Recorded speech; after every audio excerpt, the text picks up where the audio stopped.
Assalamualaikum warahmatullahi wabarakatuh. Waalaikumsalam warahmatullahi wabarakatuh. Yang saya hormati Bapak Kepala Sekolah SMP Negeri 4 Losari, Bapak Ahmad Nurul Hilal SPD. Yang saya hormati Bapak dan Ibu guru serta karyawan SMP Negeri 4 Losari yang berbahagia.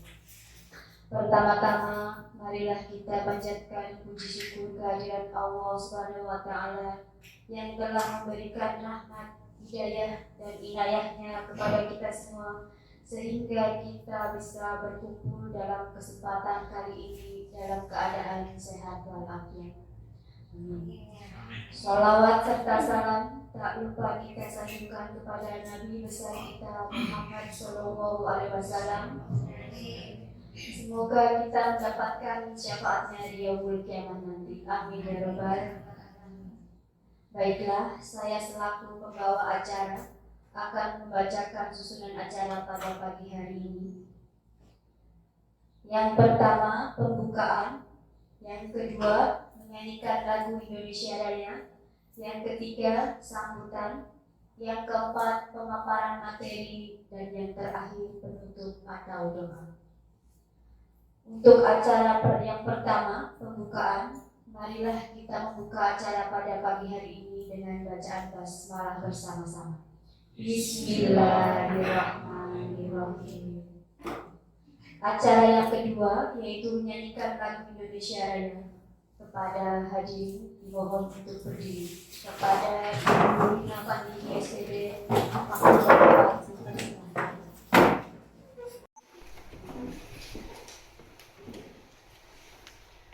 Hiduplah Indonesia Raya, Indonesia tanah airku, tanah tumpah darah. Di sanalah aku berdiri, jadi pandu ibu. Indonesia kebangsaanku, bangsa dan tanah airku. Marilah kita berseru, Indonesia bersatu. Hiduplah tanahku, hiduplah negeriku, bangsaku, rakyatku semuanya. Bangga jiwanya, bangga badannya, untuk Indonesia Raya. Indonesia Raya, merdeka, merdeka, tanahku, negeriku yang ku cinta. Indonesia Raya, merdeka, merdeka, hiduplah Indonesia Raya. Indonesia Raya, merdeka, merdeka, tanahku, negeriku yang ku cinta. Indonesia Raya, merdeka, merdeka, hiduplah Indonesia Raya. hadirin dimohon duduk kembali. Terima kasih kepada Ibu Rina Pandini. Acara selanjutnya yaitu sambutan. Sambutan akan disampaikan oleh Bapak Kepala Sekolah yang pada kesempatan kali ini akan diwakilkan oleh Ibu Eli Anissa SPD. Waktu dan tempat dipersilahkan. Terima kasih Ibu Moderator. Assalamualaikum warahmatullahi wabarakatuh. Waalaikumsalam warahmatullahi wabarakatuh. Bapak Ibu guru dan staf karyawan SMP Negeri 4 Losari yang kami banggakan, kami hormati, terutama narasumber hari ini, calon guru penggerak dari SMP 4 Negeri Losari, Ibu Nina Puspitasari dan Bapak Muharram. Pertama, marilah kita panjatkan kehadiran Allah Subhanahu wa Ta'ala. Dalam kesempatan hari ini kita bisa melaksanakan kegiatan sosialisasi budaya positif oleh calon guru penggerak. Sholawat serta salam semoga selalu tercurah kepada junjungan kita semua Nabi besar Muhammad Sallallahu Alaihi Wasallam. Bapak Ibu guru yang kami hormati,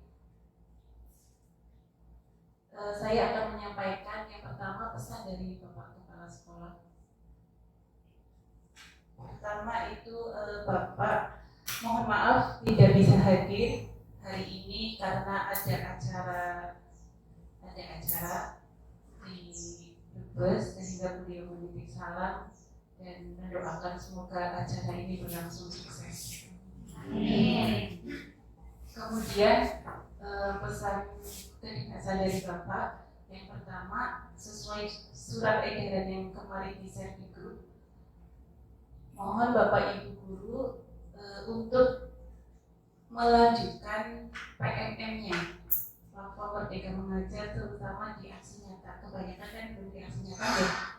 Aksi nyata itu sebetulnya kalau kita melihat YouTube itu banyak sekali contohnya. Tinggal di modif sedikit, dibikin di PPT atau di Canva, itu bisa kemudian diunggah ke aksi nyata. Nanti setelah diunggah ke aksi nyata, kita menunggu verifikasi dari tim PMM-nya sehingga nanti bisa keluar sertifikatnya. Sampai hari ini dari SMP 4 Losari itu belum ada yang mempunyai, belum semuanya mengunggah ke aksi nyata. Satu topik saja belum, apalagi 10 topik nih. Nah ini mohon Bapak Ibu guru, karena dari kementerian itu tidak mengadakan seminar atau sosialisasi tatap muka, semua terkait kurikulum merdeka itu ya di PMM. Jadi disitulah tempat belajarnya kita itu di PMM. Itu yang pertama. Jadi batasnya kalau tidak salah 31 Januari ini. Nah, masih ada kesempatan 4 hari ini, monggo aksi nyatanya diunggah minimal ya kalau bisa semuanya. Kalau enggak ya pelan-pelan aja. Itu yang pertama. Yang kedua, pesan dari Bapak Ibu guru yang sudah dapatnya lebih dari 5 tahun, monggo diikuti program ini.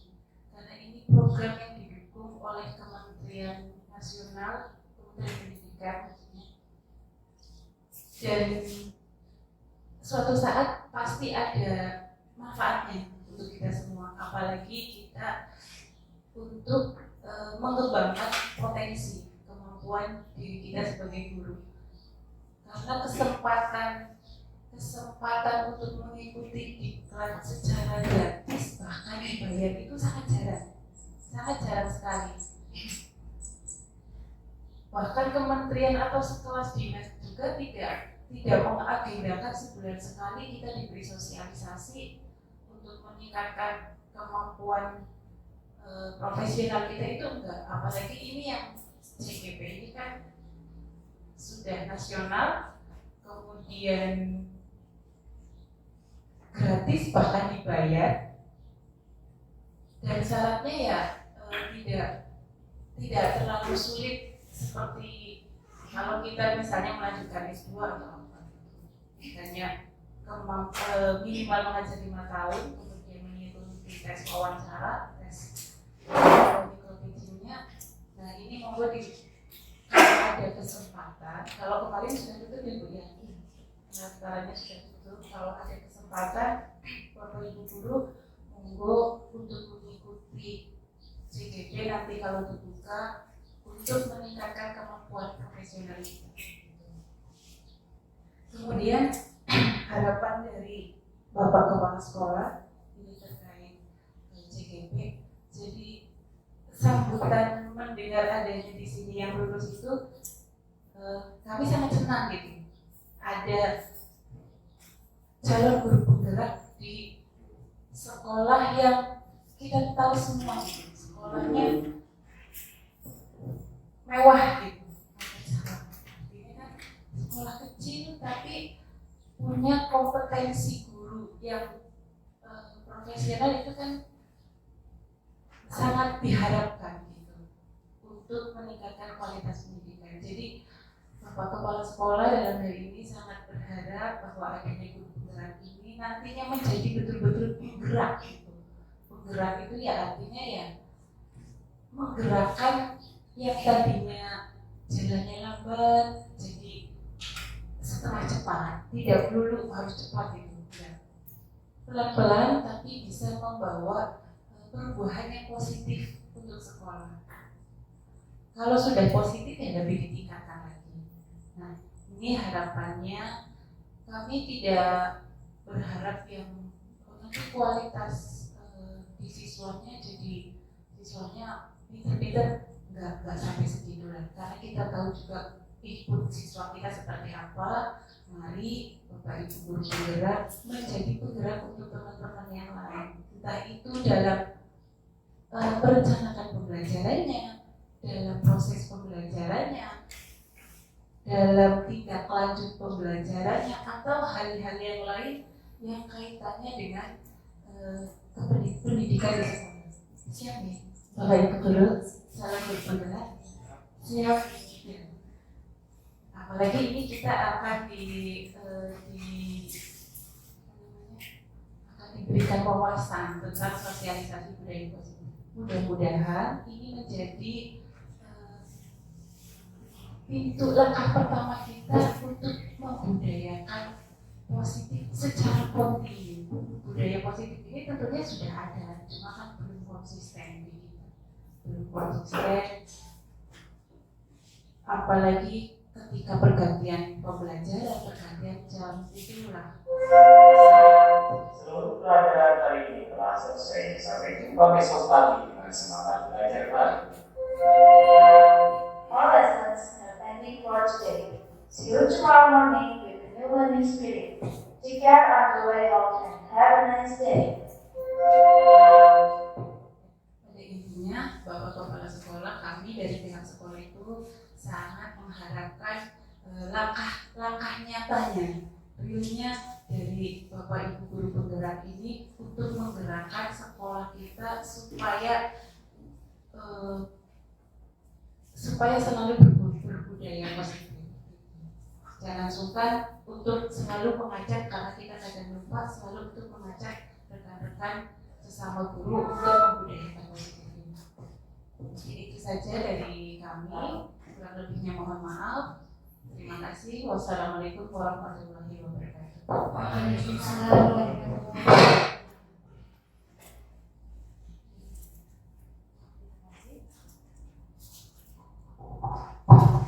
Terima kasih atas sambutannya Ibu Elianisa.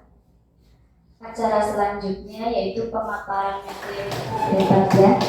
Nah, sekarang selanjutnya akan disampaikan pemaparan materi oleh narasumber kita yang kedua, yaitu Ibu Nina Puspitasari SPD. Kepadanya waktu dan tempat dipersilahkan.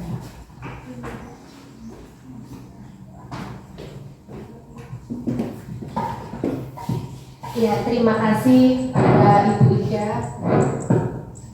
Yang pertama-tama saya mengucapkan terima kasih kepada Bapak Ibu guru yang sudah meluangkan waktunya untuk mengikuti kegiatan sosialisasi budaya positif di SMP Negeri 4 Losari.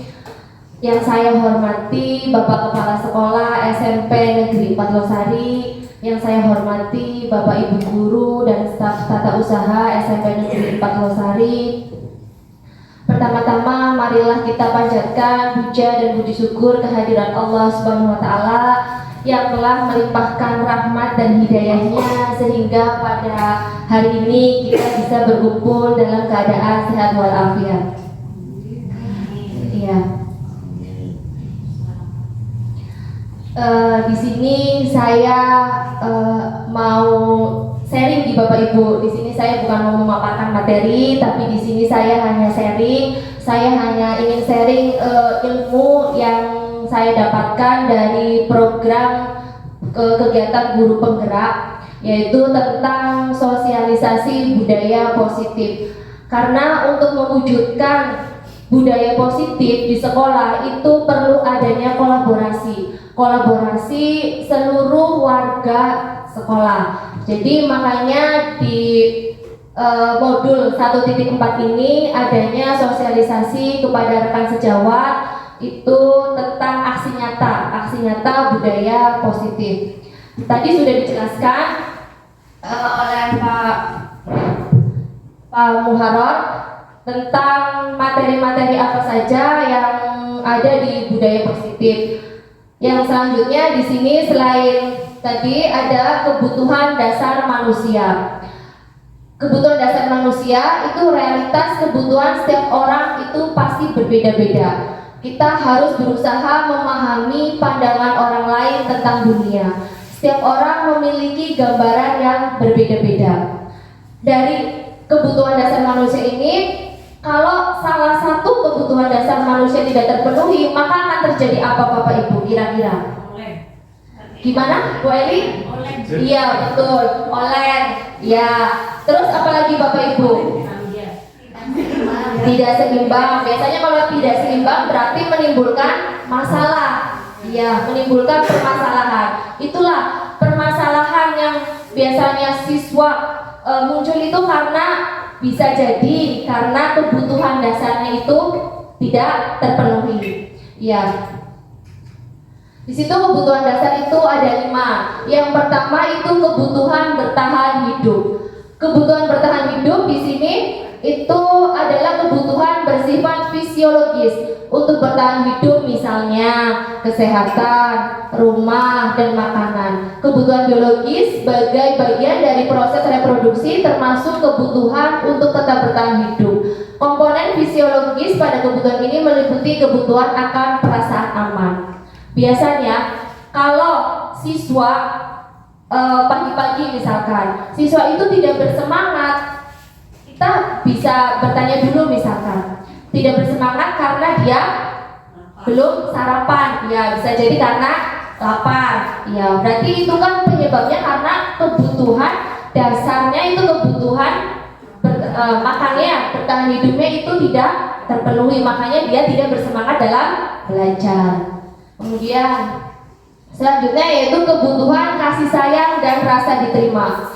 Kebutuhan kasih sayang dan rasa diterima ini meliputi kebutuhan akan hubungan dan koneksi sosial, kebutuhan untuk memberi dan menerima kasih sayang, dan kebutuhan untuk merasa menjadi bagian dari suatu kelompok. Biasanya anak-anak yang memiliki kebutuhan dasar dan kasih sayang yang rasa diterima yang tinggi ini biasanya ingin disukai dan diterima oleh lingkungannya. Ini saya lihat dari murid ya di SMA Negeri Matmosari itu kebanyakan kalau saya menemukan permasalahan itu kebanyakan anak membutuhkan kebutuhan kasih sayang dan rasa diterima yang kurang. Karena di sini biasanya anak itu tinggalnya tidak dengan orang tua. Iya, ada yang tinggal dengan neneknya, bahkan ada yang tinggal sendirian. Iya, itu kan biasanya karena kebutuhan kasih sayangnya tidak terpenuhi, maka dia bisa melakukan masalah ya di sekolah, dia melakukan perilaku-perilaku yang tidak baik. Itu karena salah satunya kebutuhan kasih sayangnya itu tidak terpenuhi. Makanya kita di sini sebagai Bapak Ibu guru di sekolah itu kan sama saja dengan pengganti orang tua nih Bapak Ibu. Pengganti orang tua untuk menggantikan orang tua yang jauh, ibaratnya dia itu tidak bertemu, tidak sering bertemu dengan orang tuanya, maka kebutuhan kasih sayangnya tidak terpenuhi, maka kita bisa memberikan kebutuhan kasih sayang itu kepada anak tersebut. Kemudian selanjutnya yaitu kebutuhan penguasaan. Kebutuhan penguasaan ini kebutuhan berhubungan dengan kekuatan untuk mencapai sesuatu, menjadi kompeten, menjadi terampil, diakui atas prestasi dan keterampilan kita, didengarkan dan memiliki rasa harga diri. Biasanya anak yang memiliki kebutuhan penguasaan tinggi itu biasanya anaknya ingin menjadi seorang pemimpin. Biasanya anaknya itu ingin dihargai di kelasnya, dia ingin berkuasa, biasanya ingin menjadi seorang pemimpin. Itu kita bisa lihat dari perilakunya nih Bapak Ibu. Itu bisa dijadikan menjadi ketua kelompok misalkan, dalam pembagian kelompok dia bisa dijadikan ketua kelompok, misalnya contohnya seperti itu. Kemudian kebutuhan kebebasan. Kebutuhan kebebasan ini adalah kebutuhan akan kemandirian, otonomi, memiliki pilihan dan mampu mengendalikan arah hidup seseorang. Anak-anak dengan kebutuhan kebebasan yang tinggi menginginkan pilihan.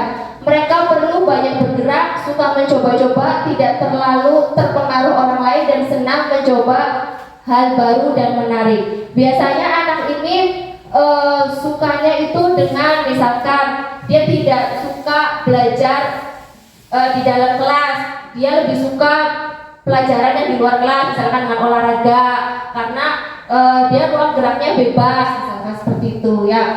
Biasanya anak ini menginginkan beragam pilihan. Anak yang kebebasan ini biasanya anaknya itu kreatif, Bapak Ibu. Kreatif karena dia ingin mencoba hal-hal yang baru. Iya, biasanya ada aja tingkahnya. Dia tidak bisa diam hanya suruh nulis, suruh baca, tidak, karena dia mempunyai kebutuhan kebebasan yang tinggi. Jadi inginnya mencoba-coba hal yang baru, ingin berekspresi, ya seperti itu. Kemudian yang terakhir yaitu kesenangan. Di sini kebutuhan kesenangan yaitu kebutuhan untuk mencari kesenangan, bermain dan tertawa. Anak-anak dengan kebutuhan dasar kesenangan yang tinggi biasanya ingin menikmati apa yang dia lakukan. Mereka juga berkonsentrasi tinggi saat mengerjakan hal yang disenangi. Mereka suka permainan dan suka mengoleksi barang dan suka bergurau. Biasanya anak yang kebutuhan kesenangan yang tinggi itu biasanya anaknya suka gimana Bapak Ibu? Suka bercanda ya, iya, suka bergurau. Dia melihat temannya misalkan gimana? Iya usil ya. Iya, bagi dia biasa karena dia mempunyai kebutuhan kesenangan yang tinggi. Tapi bagi yang dijaili, diusili itu merupakan hal yang tidak biasa. Itu karena kebutuhan kesenangannya itu tinggi sehingga dia biasanya iseng jahil ya. Iya, karena kesenangannya dia kurang ya. Kemudian di sini ada kasus Bapak Ibu. Ibu Ambar, wali kelas 7, sedang bingung menghadapi ulah salah satu murid di kelasnya. Namanya Doni. Beberapa anak di kelas 7 telah datang padanya dan mengeluhkan Doni yang seringkali meminta bekal makan mereka dengan paksa. Jika Anda menghadapi situasi seperti Ibu Ambar, apa yang Anda lakukan? Menurut Bapak Ibu, misalkan di kelas Bapak Ibu ada seorang anak yang mengambil paksa makanan milik anak lain. Apa yang akan Bapak Ibu lakukan? Ya, gimana Bu Rina? Ya, menurut Bu Rina diselidiki dulu. Ya, betul. Terus yang lain? Menurut Bu Ika dihukum. Menurut Bu Ika dihukum. Iya, kalau Bu Eli? Suruh bawa bekal dari rumah. Iya, suruh bawa bekal dari rumah. Iya. Ya. Dari kasus ini kita bisa selidiki dulu, telusuri dulu anak ini. Kita tanya dulu, kita panggil anaknya, kemudian kita tanya alasannya. Pasti dia melakukan seperti itu, pasti dia mempunyai alasan. Pasti punya alasan, nggak tiba-tiba dia mengambil makanan dengan paksa, itu tidak, pasti dia punya alasan. Lah jawaban Doni itu bisa 5 dari kebutuhan tadi. Misalkan yang pertama ya, dalam konteks penegakan disiplin positif ini harusnya itu Ibu Ambar sebaiknya mencari tahu alasan Doni melakukan tindakan tersebut agar mengetahui kebutuhan mana yang sedang berusaha dipenuhi oleh Doni. Jadi tidak langsung dihukum ya Bu Ika. Iya, tidak, kan kita tidak tahu alasan Doni itu. Iya, jadi jangan itu ya Bu Ika, jangan langsung dihukum ya. Kita telusuri dulu, kita tanya dulu, kita selidiki dulu alasannya kenapa Doni berbuat seperti itu. Yang pertama, tadi kata Bu Eli membawa bekal ya Bu Eli. Ya, membawa bekal. Yang pertama itu tadi kebutuhan dasarnya ya.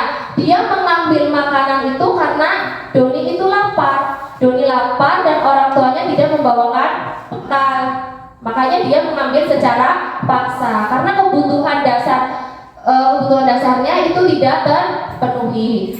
Kemudian bisa jadi alasannya yang kedua itu teman Doni jadi perhatian ke Doni karena kebutuhan love and belongingnya itu, rasa diterimanya itu, kasih sayangnya kurang. Dia kurang akan kebutuhan kasih sayang, maka dia mencari perhatian dari temannya. Dengan mengambil makanan dari temannya, maka temannya akan perhatian. Kemudian bapak ibu gurunya juga jadi perhatian, jadi tahu. Kemudian bisa jadi bapak ibu gurunya memberitahu ke orang tuanya, Bu, ini Doni di sekolah tidak mau mengambil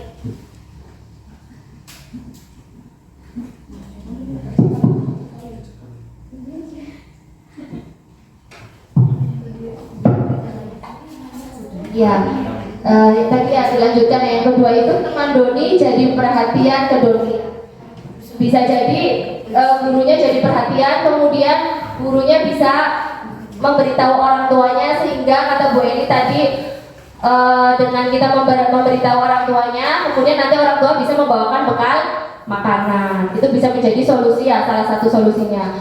Kemudian yang ketiga itu bisa jadi alasannya dia merasa hebat karena temannya jadi takut dan menuruti keinginannya. Itu berarti dia kebutuhannya itu power atau penguasaan, ingin berkuasa di kelas. Jadi yang lainnya itu takut ya. Kemudian yang keempat itu Doni merasa bosan dengan bekal makanan yang dibawakan orang tuanya.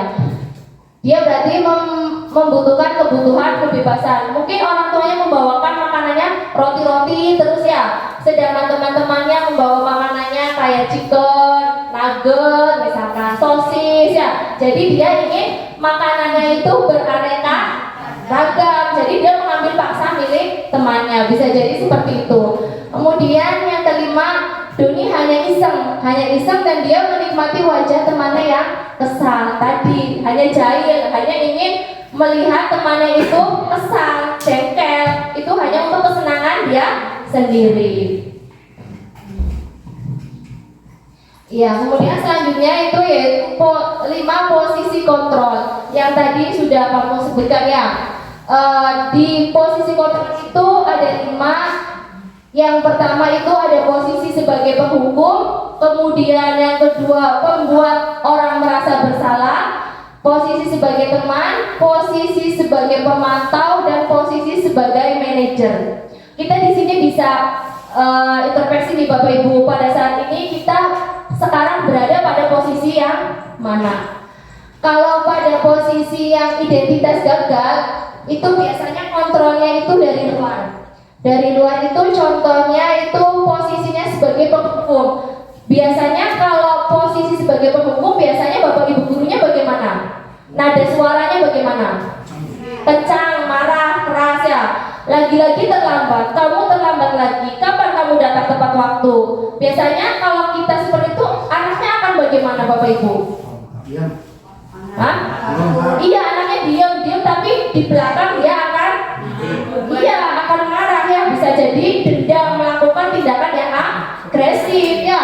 Iya. Bisa jadi ya, bisa seperti itu.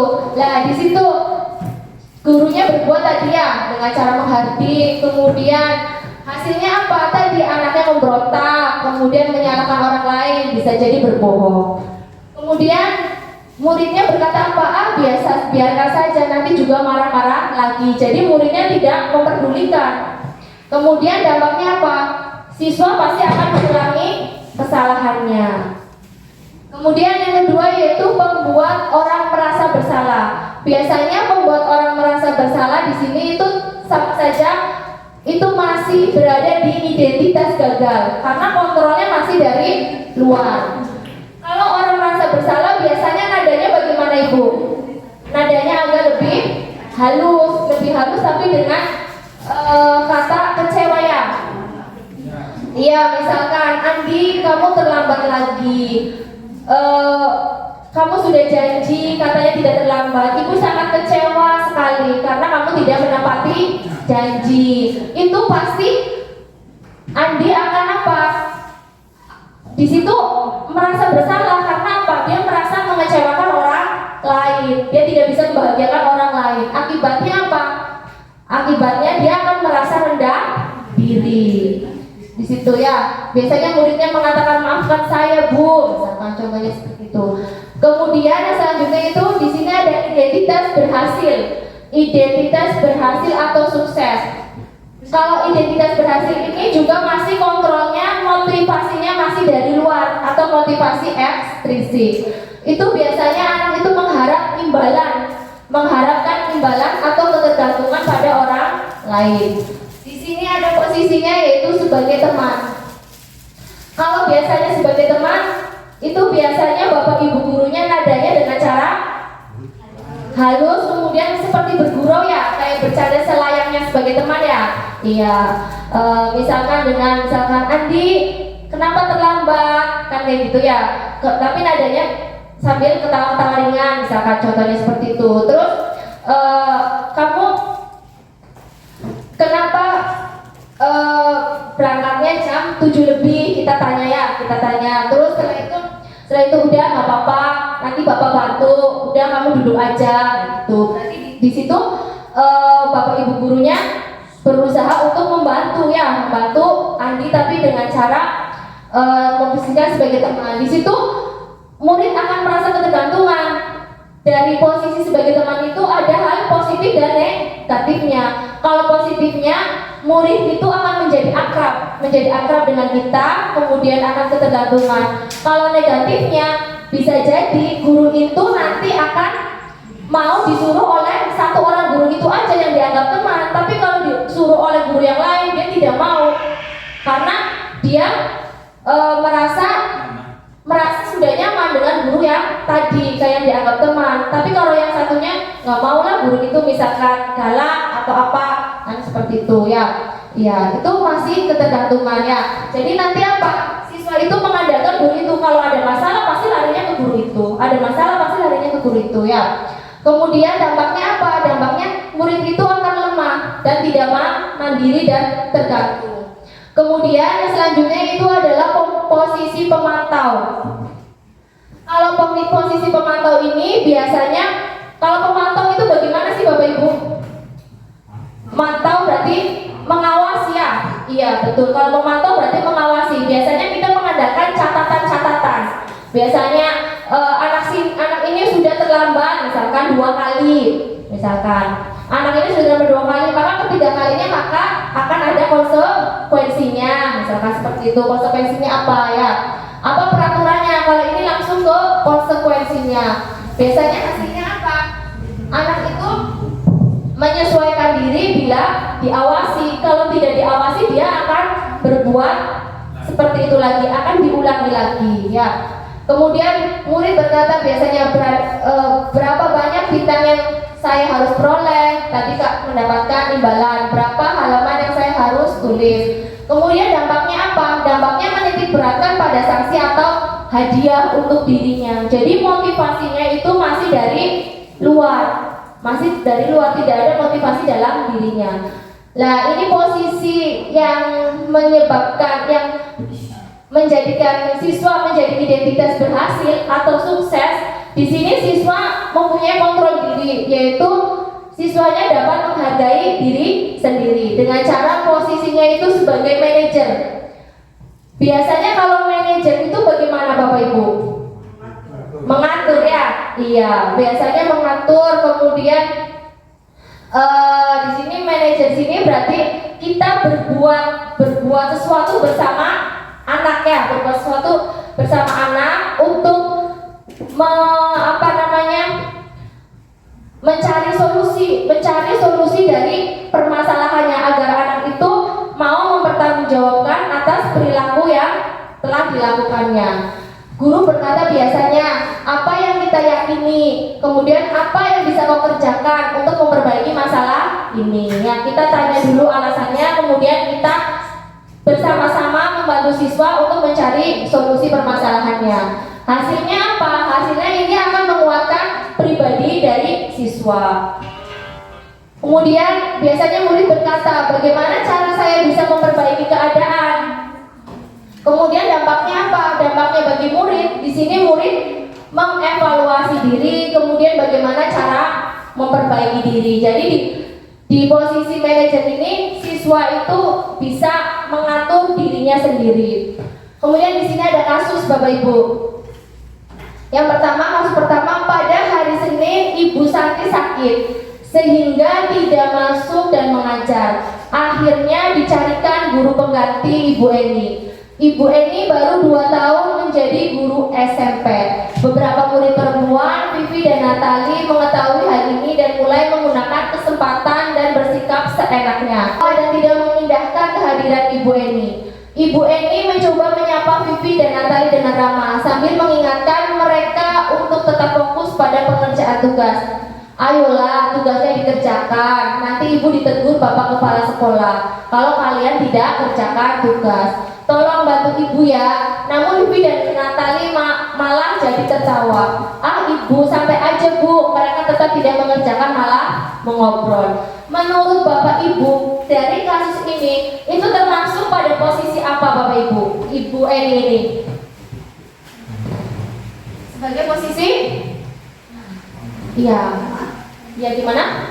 Iya, teman, betul Bu Ipin. Berarti ini Ibu Eni menganggap dia memposisikan dirinya sebagai teman. Iya.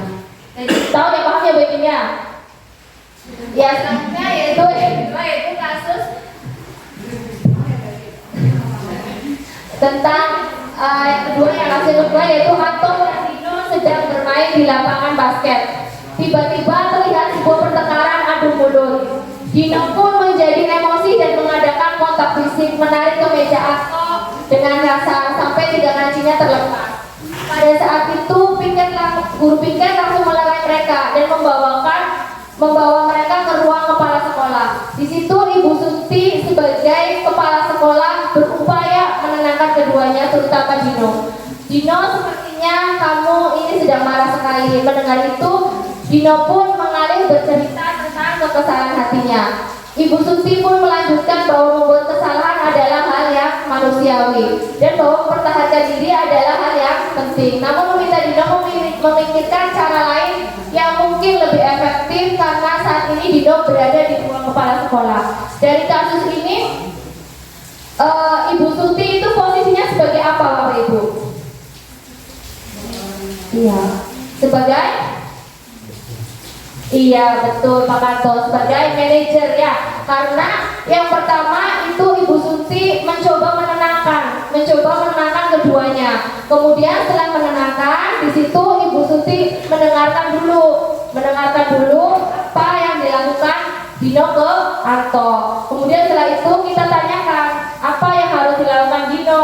Dan Anto meminta kancing bajunya itu agar diperbaiki supaya dia tidak dimarahi oleh ibunya, sehingga di sini Dino bisa memikirkan caranya agar memperbaiki apa kancing baju yang terlepas. Ya betul, Ibu Suti di sini posisinya sebagai manajer.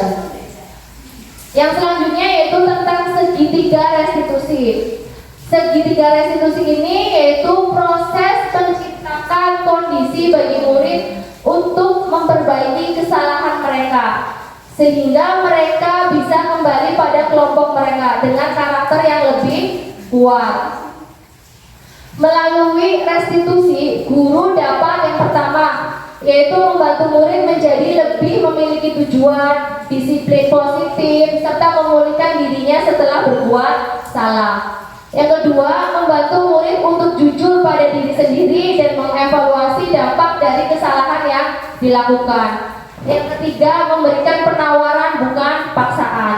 Jadi pada segitiga restitusi ini, di sini kita memberikan penawaran bukan paksaan. Yang tadi sudah dijelaskan bahwa dalam segitiga restitusi ini kita perlu adanya keyakinan kelas. Untuk membuat keyakinan kelas itu kita harus membuat kesepakatan kelas terlebih dahulu agar siswa itu merasa nyaman dengan pembelajaran kita. Kita buat kesepakatan kelas terlebih dahulu, kemudian dari kesepakatan kelas itu kita jadikan keyakinan kelas. Biasanya kalau sudah itu diyakini dalam diri anak, biasanya anak itu akan melakukannya atas keinginannya sendiri karena sudah diyakini. Seperti tadi contohnya helm misalkan, kita memakai helm contohnya untuk apa? Iya, menjaga keselamatan. Pasti tanpa disuruh pun kita pasti akan memakai helm karena sudah diyakini bahwa helm itu akan untuk menjaga keselamatan.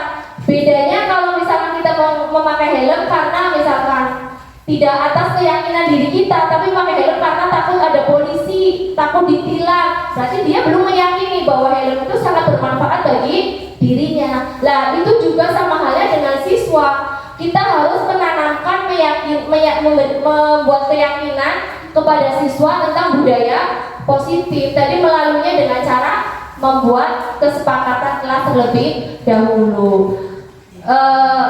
Kayaknya kalau semua sudah ada kesepakatan kelas, kemudian siswa sudah meyakini pada dirinya, itu nanti kita bisa menggunakan segitiga restitusi. Memang tidak mudah nih Bapak Ibu, pada awalnya pasti kita melakukan, pasti gagal, pasti akan melakukan kesalahan itu lagi. Tapi kan apa salahnya kita terus mencobanya?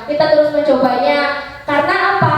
Di sini menurut Ki Hajar Dewantara, pendidikan itu kan menuntun kodrat anak itu agar anak itu menjadi bahagia, memiliki kebahagiaan, keselamatan setinggi-tingginya sebagai masyarakat dan anggota masyarakat. Jadi kita tidak bisa memaksakan anak kehendak kita. Kayak yang tadi dikatakan Pak Mukaror ya, ibarat sekolah itu seperti lahan.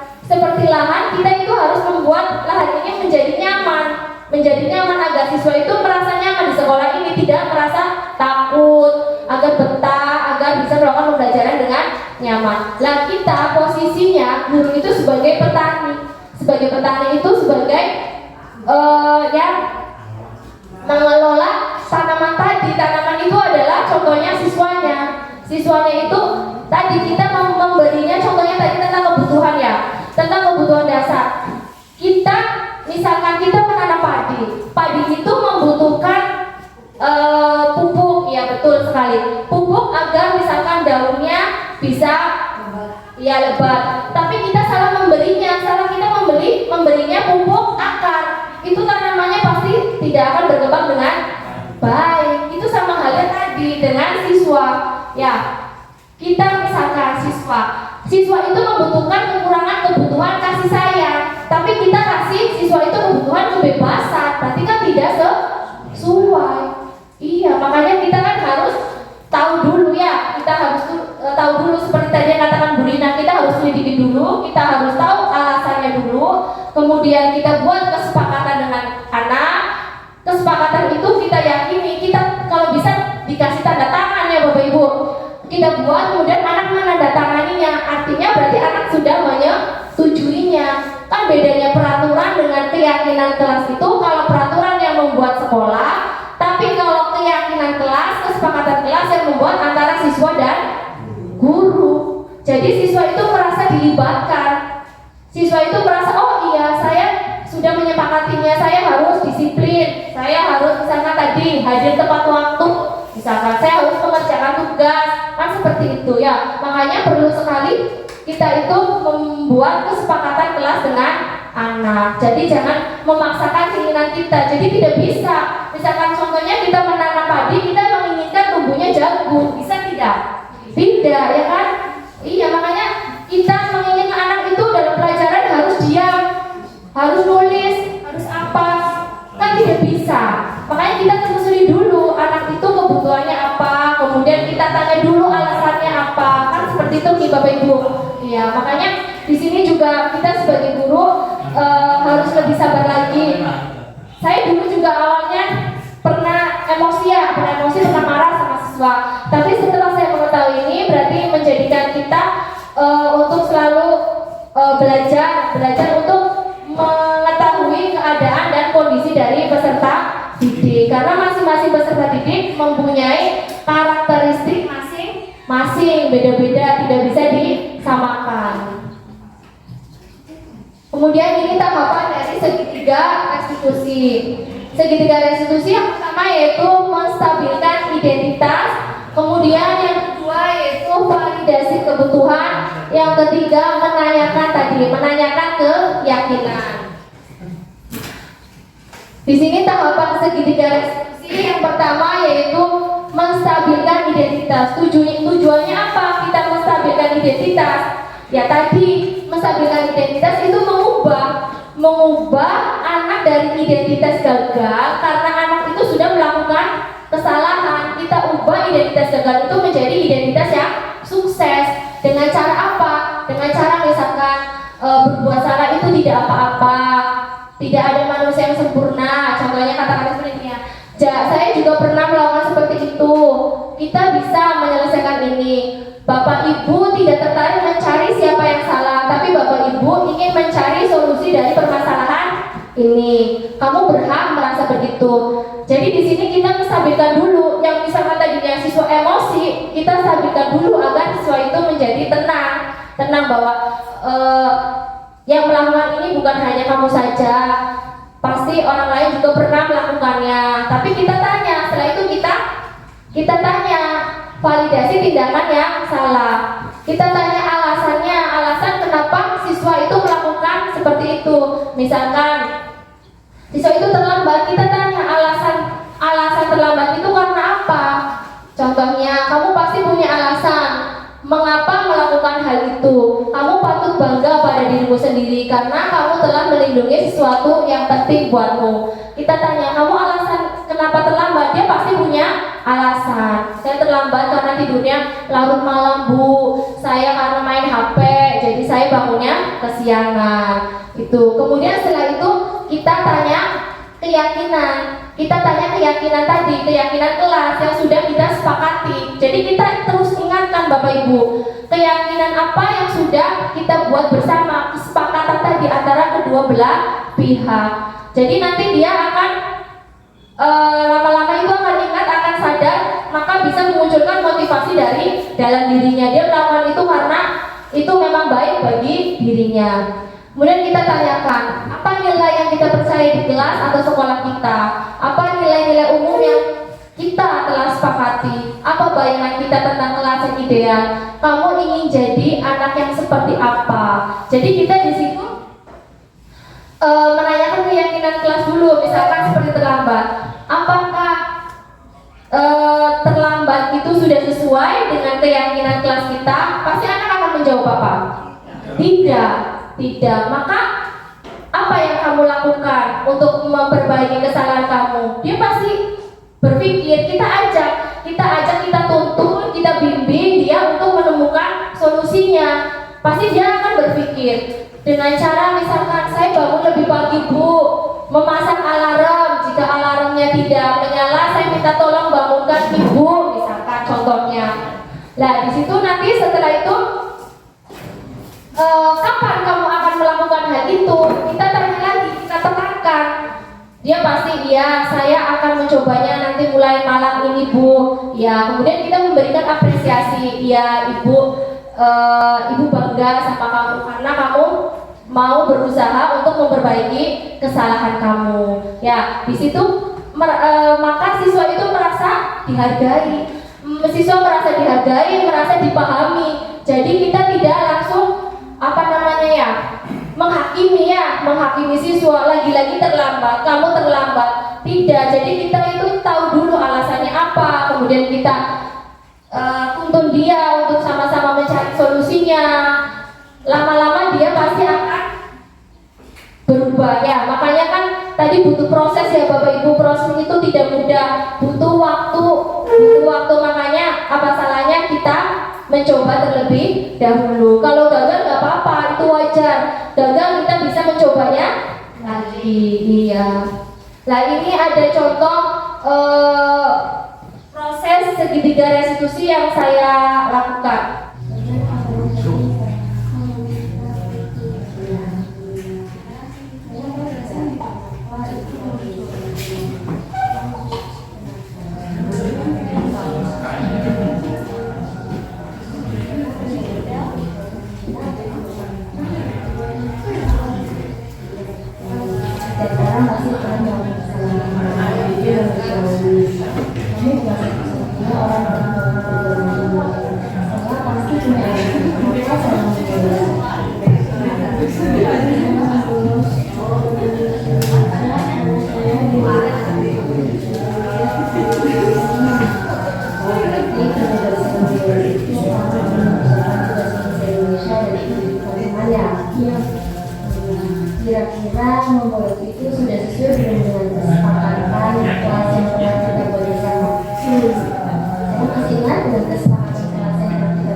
itu orang yang taat peraturan kelas dan aturan sekolah.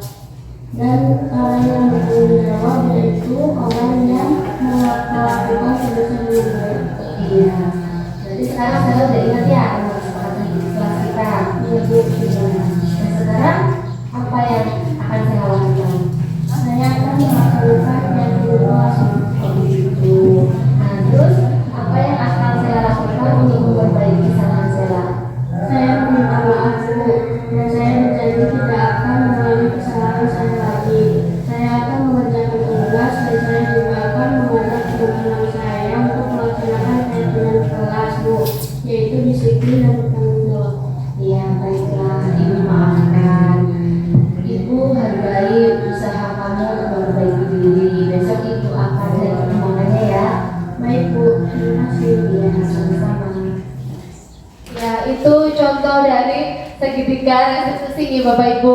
Di situ pertama kita tanya dulu ya, kita menstabilkan identitas. Setelah itu kita tanya alasannya kenapa siswa tadi membolos. Setelah tahu siswa tadi membolos, terus kita tanyakan dengan keyakinan kelas apa sudah sesuai dengan keyakinan kelas yang kita buat. Kalau belum tadi kita tanyakan caranya bagaimana untuk mengatasi permasalahan yang sudah dia lakukan. Kita cari solusi bersama-sama. Ya mungkin itu saja yang dapat saya sampaikan. Kurang lebihnya mohon maaf. Wabillahi taufiq wal hidayah. Wassalamualaikum warahmatullahi wabarakatuh. Waalaikumsalam warahmatullahi wabarakatuh. Terima kasih kepada narasumber kita yang kedua, Ibu Nina Puspitasari atas pemaparannya. Dibuka kembali sesi tanya jawab ya Bapak Ibu.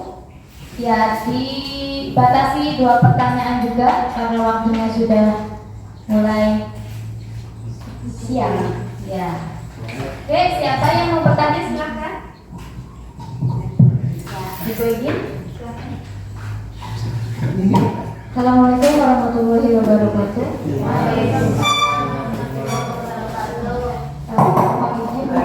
Mohon dijelaskan kembali apa perbedaan antara pemantau dengan restitusi itu apa? Terima kasih. Assalamualaikum warahmatullahi wabarakatuh. Waalaikumsalam warahmatullahi wabarakatuh. Terima kasih Bu Egin. Ya, pertanyaan yang kedua. Ya, Bu, sepertinya Bu Rina dulu, Miss Rina dulu ya. Silakan Miss Rina. Ya, terima kasih sebelumnya atas kesempatan yang diberikan. Saya mau bertanya, tadi Bu Rina sudah memaparkan terkait posisi kontrol ya yang ada 5. Nah, yang sebagai penghukum, kemudian pembuat orang merasa bersalah, sebagai teman, pemantau, dan sebagai manajer. Nah, apa yang mau saya tanyakan adalah apakah dari kelima posisi kontrol tersebut,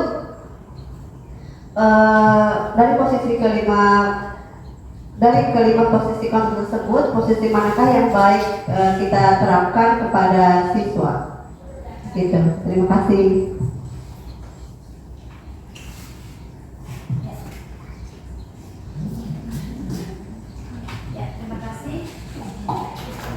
Miss Rina Pandini, silakan pada Ibu narasumber boleh menjawabnya.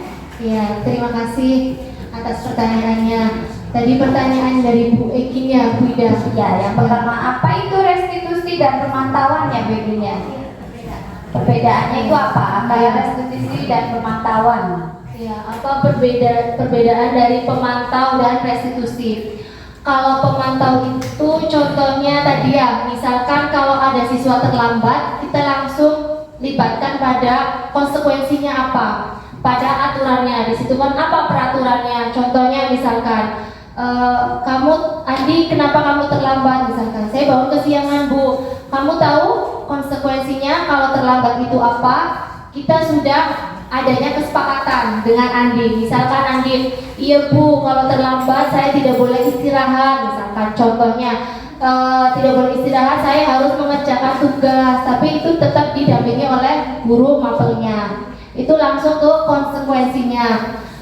Tapi kalau restitusi tadi, kalau restitusi itu lebih baik lagi ya, lebih detail. Dalam artian kita sudah melakukan konsekuensinya terlebih dahulu, kita menstabilkan identitas, kemudian kita tanya alasannya, dan kita menanyakan keyakinan dengan mencari solusi permasalahannya. Jadi di situ Andi selain kita memberikan konsekuensi dari tadi tindakan yang salah tadi terlambat, kita membantu Andi untuk mencari solusi permasalahannya. Jadi Andi tahu atas kesalahannya itu apa, kemudian yang perlu diperbaiki itu apa. Jadi Andi akan lebih merasa dihargai kalau dengan melakukan restitusi.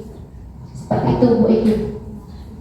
Ya, sudah mengerti Bu Egin? Ya, terima kasih. Pertanyaan yang kedua tadi datang dari Bu Lina Pandini. Tadi pertanyaannya,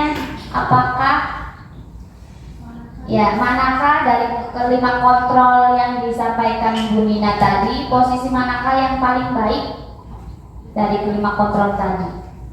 Ya, terima kasih Miss Rina atas pertanyaannya. Dari 5 posisi kontrol tersebut, tentunya yang paling baik yang diterapkan kepada siswa itu adalah posisi manajer. Tapi kita awalnya pasti untuk melakukan posisi manajer ini otomatis susah ya Bapak Ibu, karena di posisi manajer ini kita perlu melakukan kesepakatan kelas dulu, kemudian membuat keyakinan kelas dulu. Jadi kita sebelum melakukan ke posisi manajer, kita bisa menjadi posisi sebagai teman. Kita bisa menjadi posisi teman terlebih dahulu. Setelah itu kita membuat kesepakatan, membuat keyakinan kelas, dan setelah itu kita beralih pada posisi manajer. Ya, itu. Sudah mengerti Bu Lina? Ya, terima kasih. Ya, ini terus buat narasumber kita yang kedua. Dibatasi 2. Bonus. Sepertinya ya pengen sekali bertanya, nggak apa-apa ya? Ya. Silakan. Tersambilnya. Oh ya.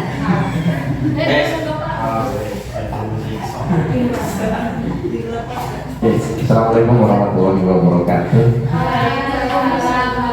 Alhamdulillah kita ada narasumber yang hebat dan di depannya. Beri applause dulu untuk ini saya mau menanyakan tentang kasus yang terjadi mungkin tidak di sekolah 1 atau 2, mungkin hampir nasional. Itu ada posisi 5 posisi kontrol anak bermasalah, mungkin seperti itu. Ketika kita sudah melaksanakan 5 posisi kontrol itu kepada anak tersebut, ternyata mengulang lagi, langkah yang terakhir itu yang seperti apa? Ternyata 5 posisi kontrol sudah dilaksanakan semua. Ya, kesimpulannya intinya langkah apa yang harus kita lakukan? Ya, setelah 5 posisi kontrol itu sudah dilaksanakan. Itu saja, terima kasih. Wassalamualaikum warahmatullahi wabarakatuh.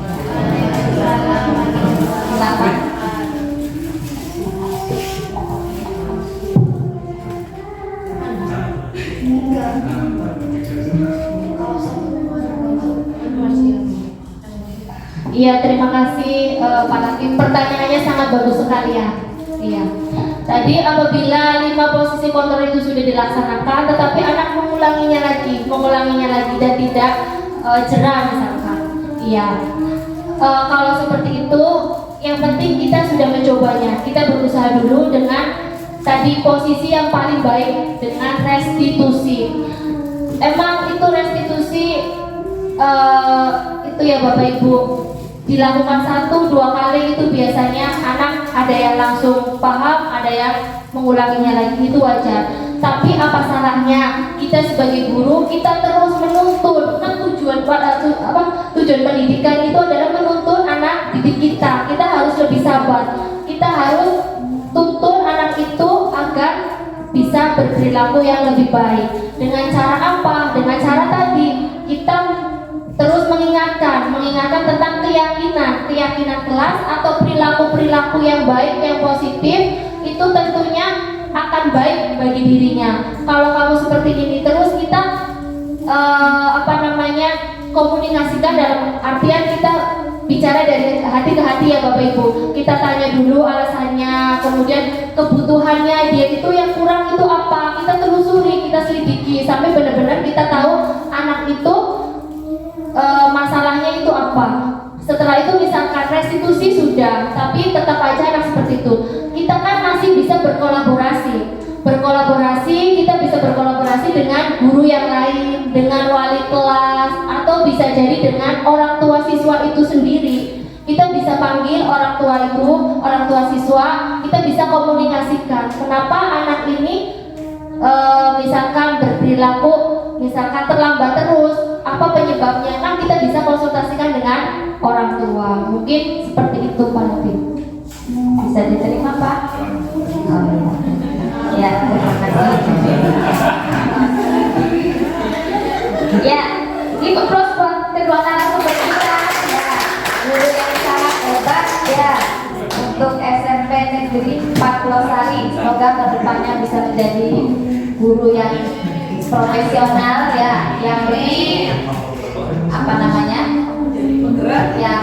buat guru yang lainnya ya, amin. Oh ya, ada ice breaking dari narasumber kita, Bu Dina Puspitasari. Ya. Bagaimana Bapak Ibu mau ice breaking Bapak Ibu? Ya tidak bantu, siap. Ya, kita ya berdiri Bapak Ibu, biar semangat ya Bapak Ibu. Ya, berdiri, bersemangat dari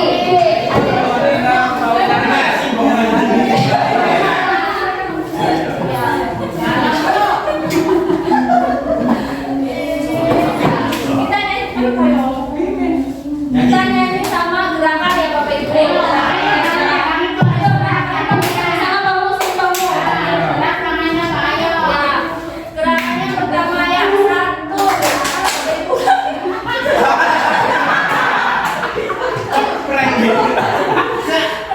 1, 2, 3, 4.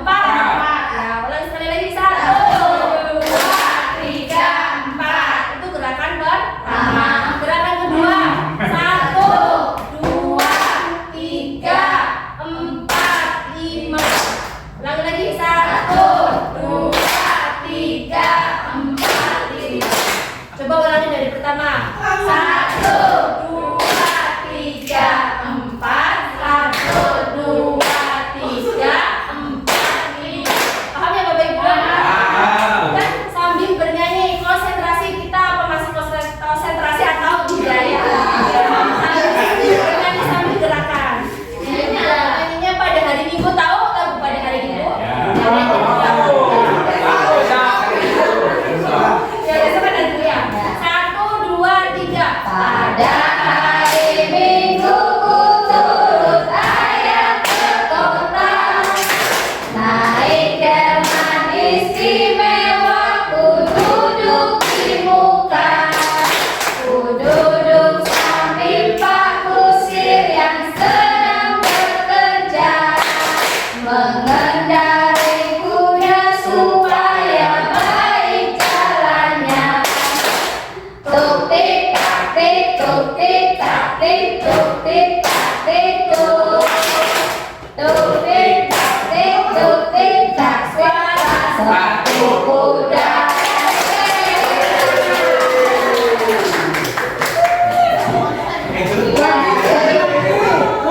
Jadi ngeles ya, jadi ngeles yang tadinya ngantuk-ngantuk lagi ya. Terima kasih es breakingnya ya Bu Nina dan Pak Muharram. Ya, setelah melalui acara demi acara tadi, tibalah kita pada penghujung acara ya, penutup ya. Ya, marilah kita tutup acara pada siang hari ini dengan bacaan hamdalah bersama-sama. Saya sebagai moderator atau pembawa acara, mohon maaf jika ada kurang salah dari perkataan saya. Billahi taufiq wal hidayah. Wassalamualaikum warahmatullahi wabarakatuh. Waalaikumsalam warahmatullahi wabarakatuh. wabarakatuh. Perkenalkan, saya Ida Nurhaini, guru SMP Negeri 4 Losari. Di sini saya telah mengikuti sosialisasi budaya positif di SMP Negeri 4 Losari yang telah dipaparkan oleh dua narasumber rekan saya yang hebat-hebat, yaitu Nina Puspitasari dan Bapak Muharram. Nah, setelah saya mengikuti kegiatan sosialisasi ini, alhamdulillah di sini saya lebih tahu ternyata hukuman itu bukan suatu alternatif yang baik untuk diterapkan kepada siswa-siswi kita. Ternyata yang lebih baik itu adalah restitusi, di mana dengan kita melakukan restitusi, siswa itu lebih merasa dihargai, merasa lebih nyaman, dan merasa lebih dekat lagi, lebih terbuka. Ketika mereka menghadapi suatu masalah, mereka jadi kita bisa mengingatkan dengan cara restitusi berupa keyakinan kelas yang telah dibuat. Semoga kedepannya ada guru-guru penggerak berikutnya yang dapat memaparkan hal yang sama atau lebih daripada ini terkait dengan ini suatu yang bermanfaat sekali bagi terutama diri saya sendiri. Terima kasih. Assalamualaikum warahmatullahi wabarakatuh.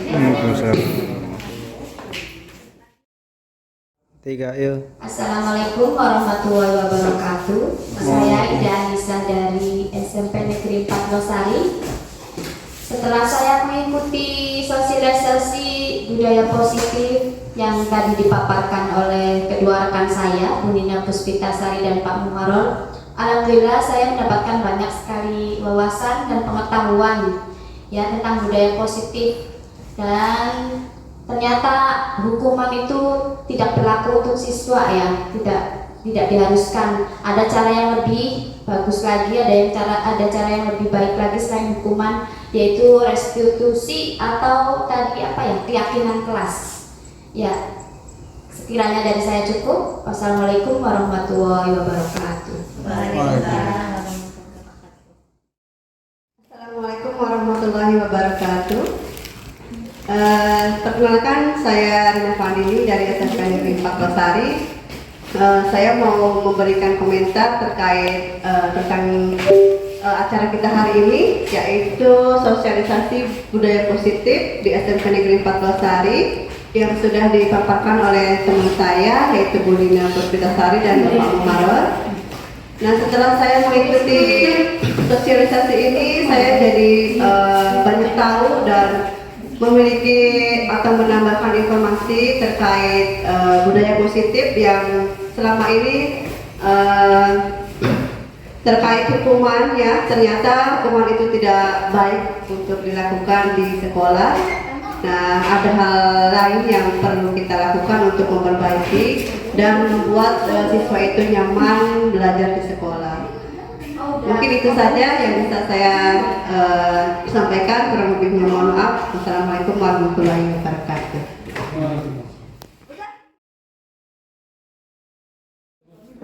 Assalamualaikum warahmatullahi wabarakatuh. Waalaikumsalam warahmatullahi wabarakatuh. Semangat pagi. Pagi, semangat luar biasa. Tepuk tangan buat kita. Ya, terima kasih.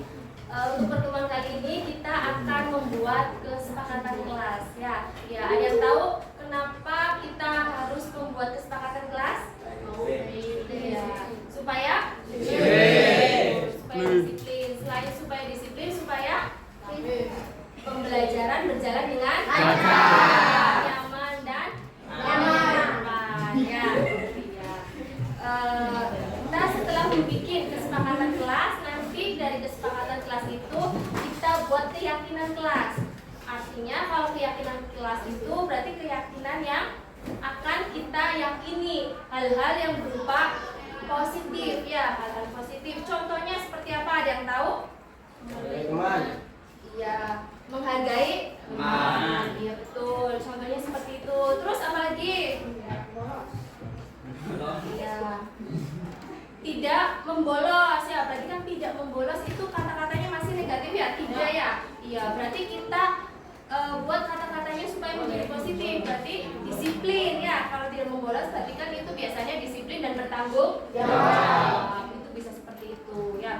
Dari keyakinan kelas itu nanti kita bisa menjadikan diri kita untuk berperilaku positif, berperilaku baik. Jadi nanti kalian melakukan hal-hal yang positif itu tidak karena takut ada ancaman dari guru, misalnya saya takut dihukum Bu, atau saya ingin melakukan hal-hal baik karena ingin mendapatkan penghargaan. Bukan seperti itu, tapi keyakinan kelas itu kita buat supaya kita melaksanakannya dengan baik dan ikhlas ya, ikhlas tanpa adanya paksaan dari siapapun ya.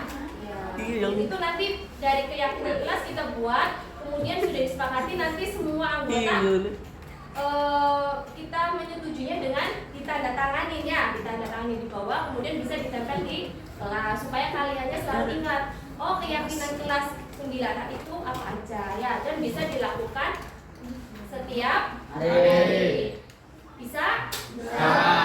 Siap ya untuk melaksanakannya ya? Ya, sekarang ibu bagikan ya. Ibu bagikan ini kertas nanti diisi ya. Kalian menginginkan kesepakatan kelas atau keyakinan kelas yang seperti apa agar pembelajaran itu berjalan dengan lancar, nyaman dan menyenangkan ya.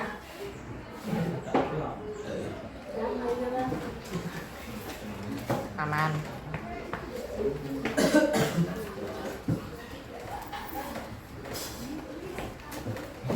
Dibagi ke belakang ya? Iya, satu-satu ya. Satu-satu ya.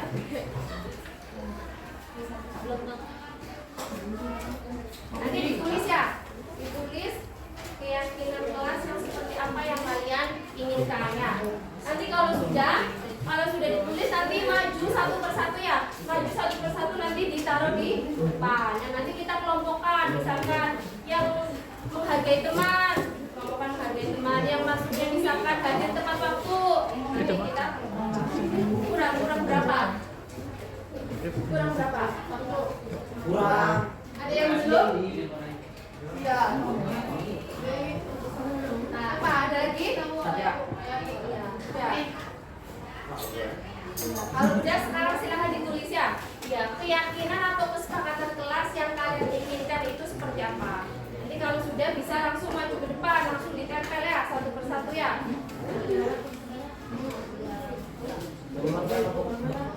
Gimana?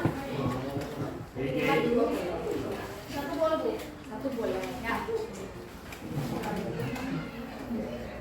Pokoknya keyakinan yang membuat kalian nyaman dalam pembelajaran.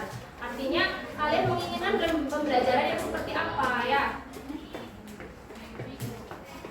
Dengan keyakinan itu kita laksanakan setiap hari. Kita harus, kalau misalkan Bu ada yang melanggar, berarti bagaimana? Harus menepati konsekuensinya ya. Nanti ada konsekuensinya. Sudah. Ya. Ya.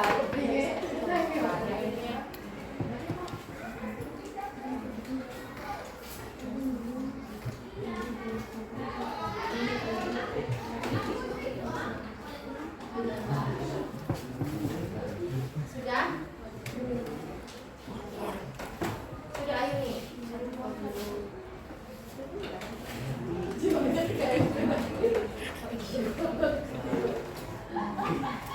Sudah, ada yang udah? Yang udah bisa maju ya? Udah, sini Pan, maju Pan, sini Pan. Taruh di sini Pan. Ditempel di sini ya. Coba tempel ban. Ditempel di sini. Ya, maju.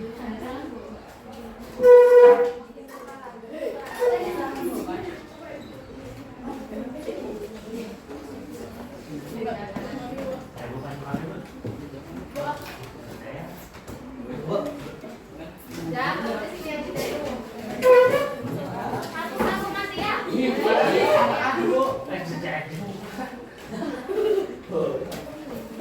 Ayo.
Bukan deh, budak.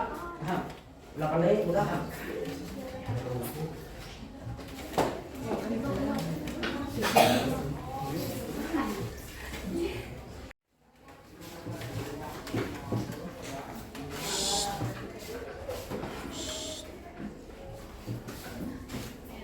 Udah semua, ibu maju ibu.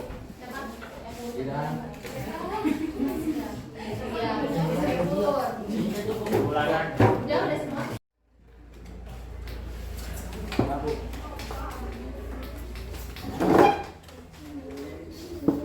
Udah semua?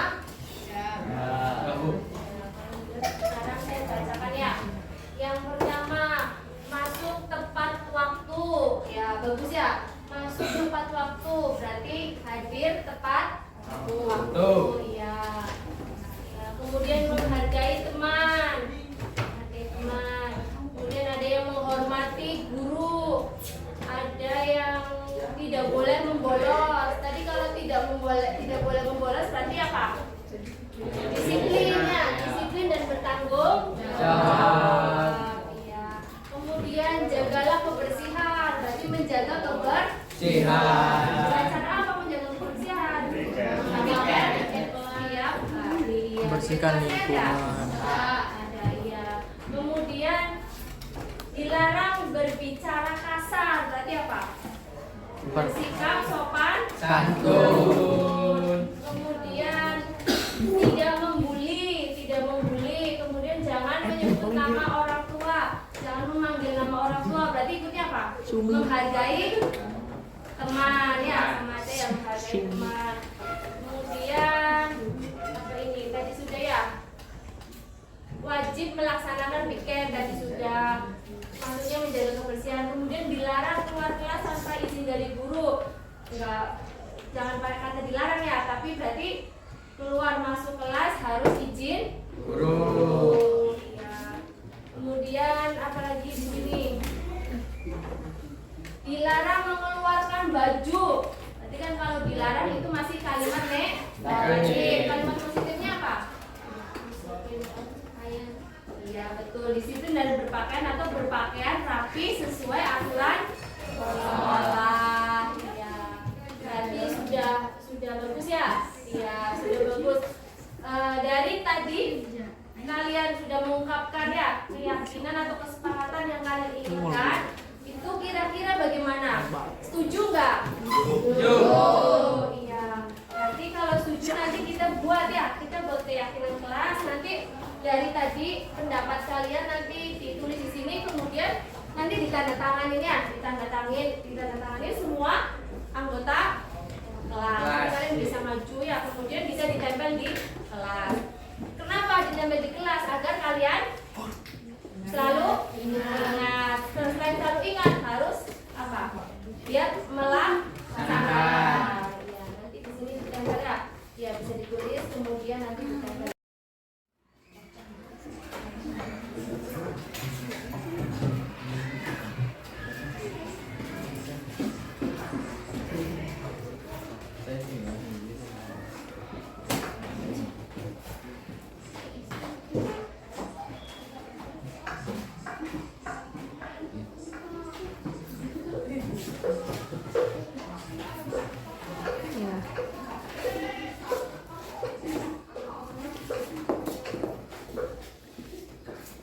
Ya, kalau sudah dibacakan Ayuni.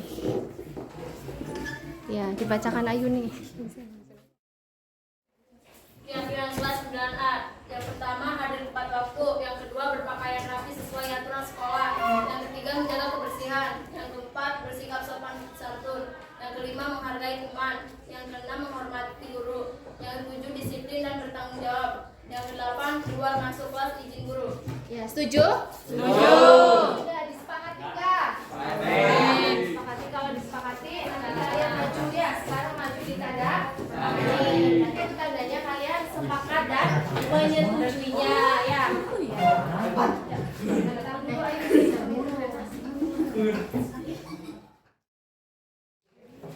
Berarti ayo yang lain. Nanti kalau udah tanda tangan berarti tandanya setuju ya. Kalau setuju nanti disepakati ya. Nanti diyakini dilakukan setiap hari ya. Lain.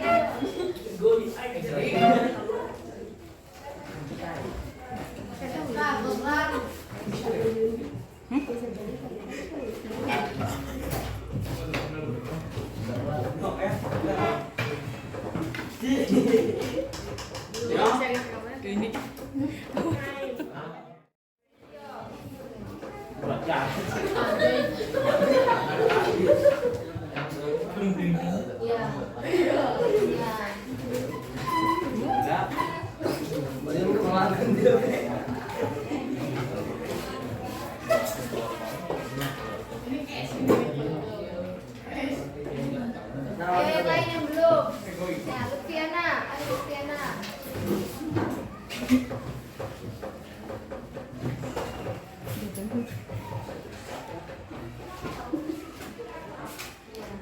Yang lain, ayo Kamelia. Kamela ya. Ya, Kamela.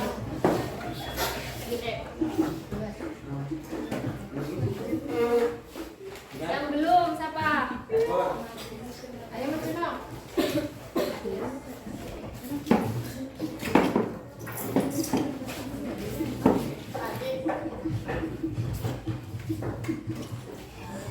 Masih ya. Yang di belakang. Dia.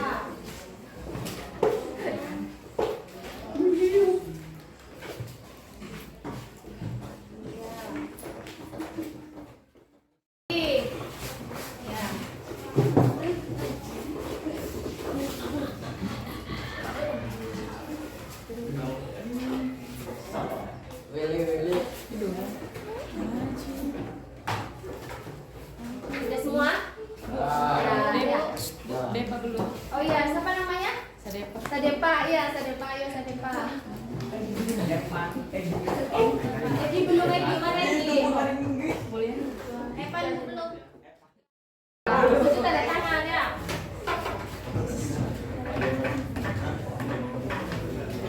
Ayo yang belum Evan, Evan. Ayo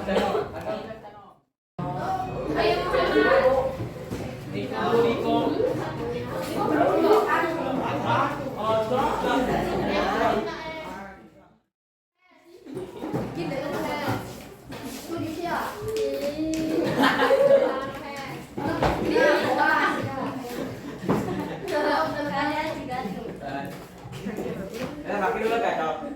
Sudah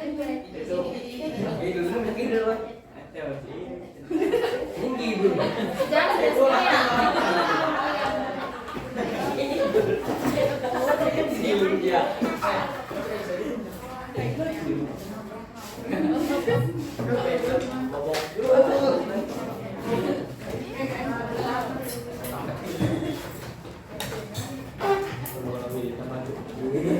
Iya. Sudah semua? Berarti setuju ya. Iya, setuju ini kesepakatan yang telah kita sepakati nanti dijadikan sebagai keyakinan kelas. Berarti ini keyakinan kelas ini apa namanya yang untuk kita lakukan dalam kegiatan sehari-hari di sekolah ya. Jadi kita melakukan itu tanpa adanya paksaan dari orang lain karena ini kalian yang menginginkan sendiri ya. Ya, aturan ini kalian menginginkan sendiri agar pembelajaran ini berjalan dengan lancar, aman dan menyenangkan. Ya, ini tadi semua siswa sudah tanda tangan. Sekarang saya ya, berarti kita menyepakati ya. Ya, kita menyepakati kesepakatan keyakinan kelas 9A, yaitu yang pertama apa? Tidak boleh lakukan Sekolah. Yang ketiga, menjaga kebersihan. Ya, menjaga kebersihan. Yang keempat, bersikap santun. Yang kelima, menghargai teman. Yang keenam, menghormati guru. Yang ketujuh, disiplin dan bertanggung jawab. Ya, yang kedelapan, keluar masuk kelas dulu. Ya, tepuk tangan buat guru.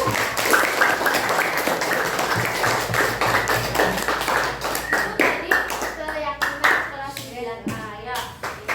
Tujuannya tadi kalian sudah tahu tujuannya untuk apa, supaya kita bisa membiasakan budaya disiplin positif di sekolah maupun di lingkungan kelas ya. Ya, di lingkungan kelas saya harapkan kesepakatan dan keyakinan kelas yang sudah kita buat ini kalian nanti taati ya. Kalian taati, kalian lakukan ya. Kalau bisa jangan sampai dilanggar karena kalian yang membuatnya, kita menyepakatinya, kemudian kita jadikan itu sebagai keyakinan